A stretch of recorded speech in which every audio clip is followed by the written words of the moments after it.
জুলাই বিপ্লবে ছাত্র জনতার অভ্যুত্থানে আমাদের এই শেখ হাসিনা পালিয়েছে ভারতে।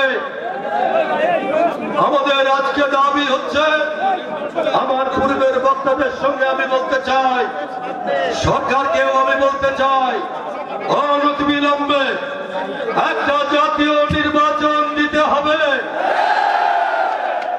একটা রাজনৈতিক দল জামাতে ইসলাম বলছেন যে জাতীয় নির্বাচনের আগে তারা স্থানীয় সরকার নির্বাচন চান। আমি জামাতে ইসলামকেও বলতে চাই, জাতীয় নির্বাচন হচ্ছে একটা রাজনৈতিক সমস্যা। মানুষের অধিকার আদায়ের জন্য, ভোটের অধিকার আদায়ের জন্য আজকে জাতীয় নির্বাচন হচ্ছে প্রধানতম সমস্যা। সেই সমস্যাকে পাশ কাটিয়ে স্থানীয় নির্বাচন হতে দেয়া হবে না।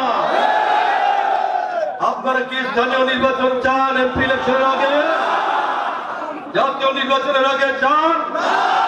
বলেন, ডান দিকে বলেন, আপনারা কি জাতীয় ইলেকশন চান না স্থানীয় ইলেকশন চান?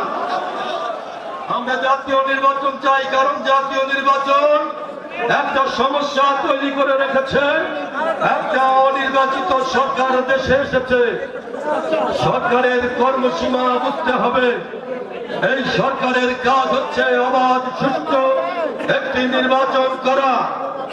অন্য কোন পন্থায় গেলে আমাদের নেতা তারেক রহমানের নেতৃত্বে এই সরকারের বিরুদ্ধে আমাদেরকে আন্দোলনে নামতে হবে।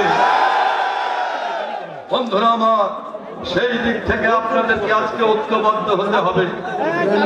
আমি আপনাদেরকে বলতে চাই, আসল লক্ষ্য শহীদের রক্তে ভেজা এই বাংলাদেশ, স্বাধীনতা যুদ্ধের লক্ষ লক্ষ শহীদের রক্তে ভেজা বাংলাদেশ, জুলাই বিপ্লবের হাজার হাজার আমার ছাত্র সন্তানদের রক্তে ভেজা এই বাংলাদেশ।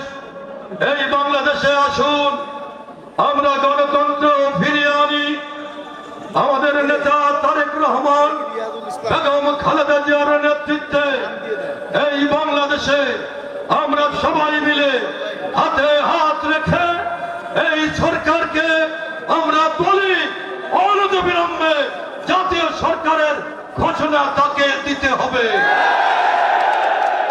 নেতারা বক্তৃতা দেবেন, আমি আপনাদের একটা করজোরে মিনতি করি, পেছনের কথা আমরা ভুলে যাই, আমরা এক হয়ে থাকি। আমরা জিজ্ঞেস করি, আমরা কি বিএনপি করি? জিজ্ঞেস করি, আমরা কি বিএনপি করি?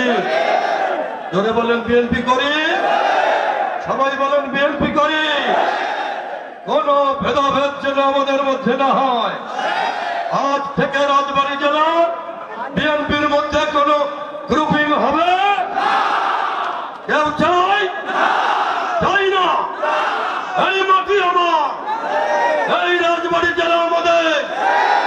একটা বিএনপির পতাকা দলে সবাই ঐক্যবদ্ধ হয়ে বেগম খালেদা জিয়া, তারেক রহমানের নেতৃত্বে আমরা এইখানে আমাদের একটা গণতান্ত্রিক রাষ্ট্র ব্যবস্থা ৩১ দফার ভিত্তিতে গণতান্ত্রিক রাষ্ট্র ব্যবস্থা